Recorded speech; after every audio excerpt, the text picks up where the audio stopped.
I get it. Make and do can be super confusing. You've probably learned that both verbs mean to take an action in some way. But for example, how do you know when to say make a mistake or do your homework? That's what we're going to clear up today. Welcome to another Happy English podcast coming to you from New York City. And here's your English teacher, Michael. All right, thank you, John, and thanks, everyone. It's Michael here from Happy English, and I help people speak English better. This is Happy English Podcast, episode 927. How to use make and do in English. What's the difference? Hey, thanks for tuning in. Today, we're going to talk about two small but mighty verbs in English, make and do. These verbs show up everywhere, but the tricky part is knowing when to use which one.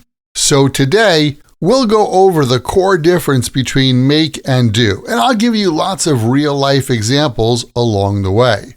First, let's talk about the basic idea behind these two verbs.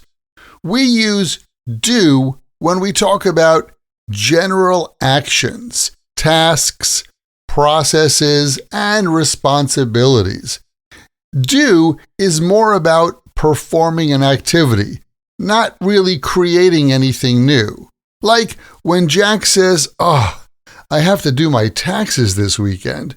He's not making taxes, he's just going through the process. Or, I usually do the laundry on Sunday mornings. That's just a task, something that you carry out.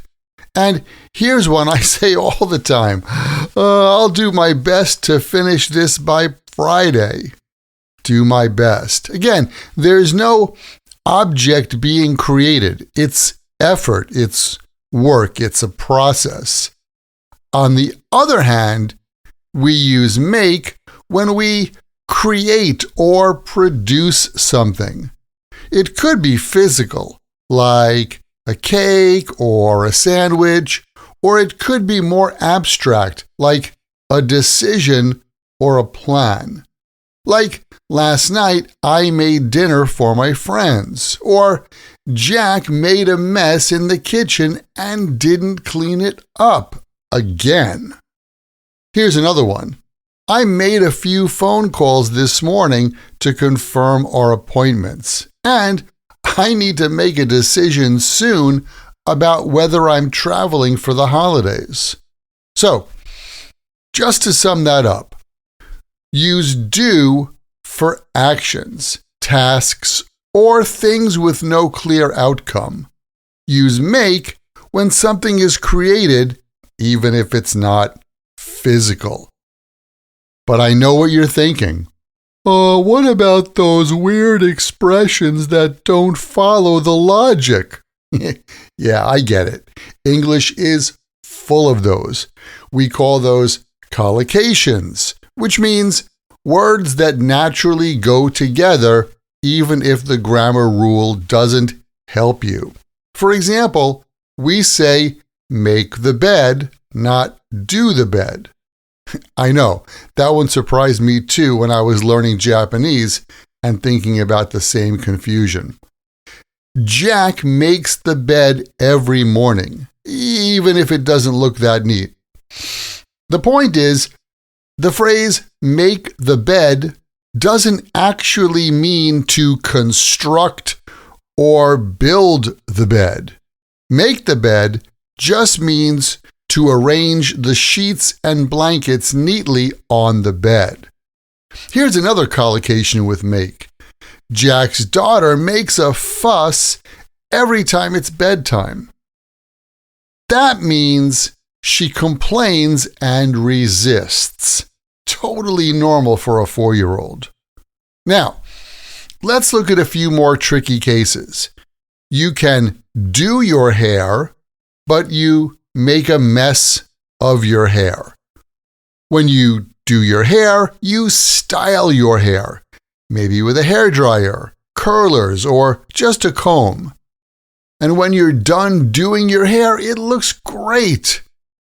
If you do your hair, it's a process. But after that, when you put on your knit cap and then take it off, you end up making a mess of your hair.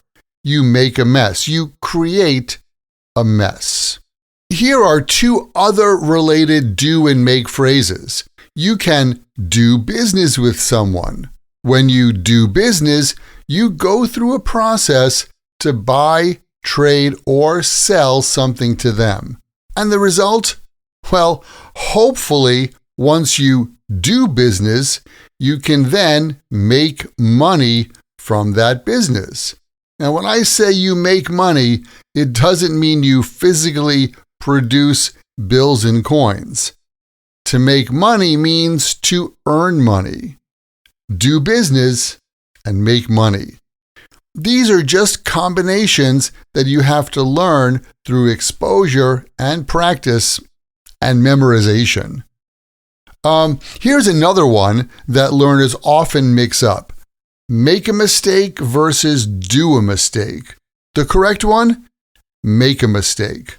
Always. Like, ooh, I made a mistake in the spelling of her name.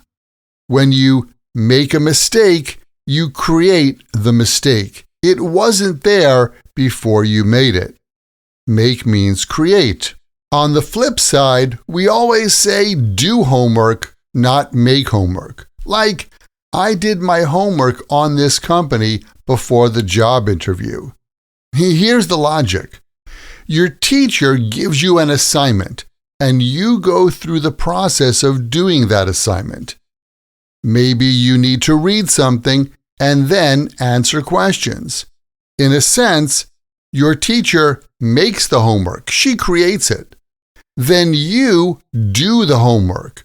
You go through the process to complete it. So, like make a mistake and do homework, there are a lot of set phrases, idioms, and collocations with make and do, which you just need to memorize. A really useful one of these is, can you do me a favor? Can you do me a favor means, can you help me by doing something for me? Like, hey, can you do me a favor and let me know the Wi-Fi password? I need the password, and I want you to tell me what it is. So I use, can you do me a favor and let me know the Wi-Fi password? It's really important to learn these make and do phrases in a sentence. When you do, well, just like that, it all starts to click. It's not always about logic or grammar. It's about the set patterns and the context those patterns are in. So, what should you do if you're not sure whether to use make or do? My best advice? Memorize the phrase without worrying too much of the meaning of do and make.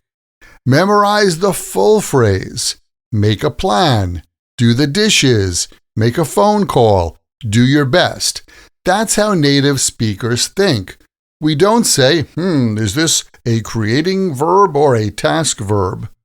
We just remember what sounds right because we've heard it and said it so many times. And that's what you need to do. You need to hear it and say it a lot. So, here's your challenge this week.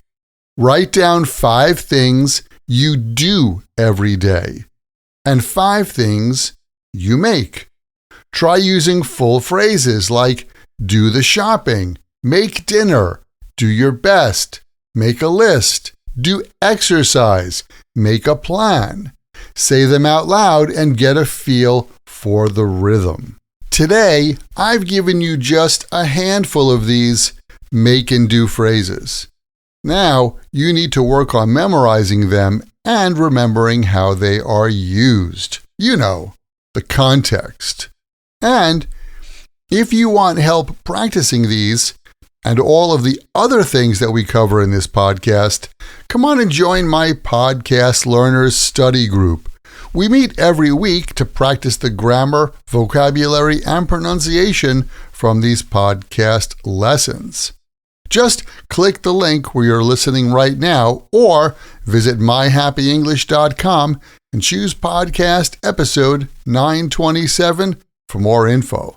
Hey, thanks for listening. And remember, learning another language is not easy, but it's not impossible. And I'm here to help you on your journey.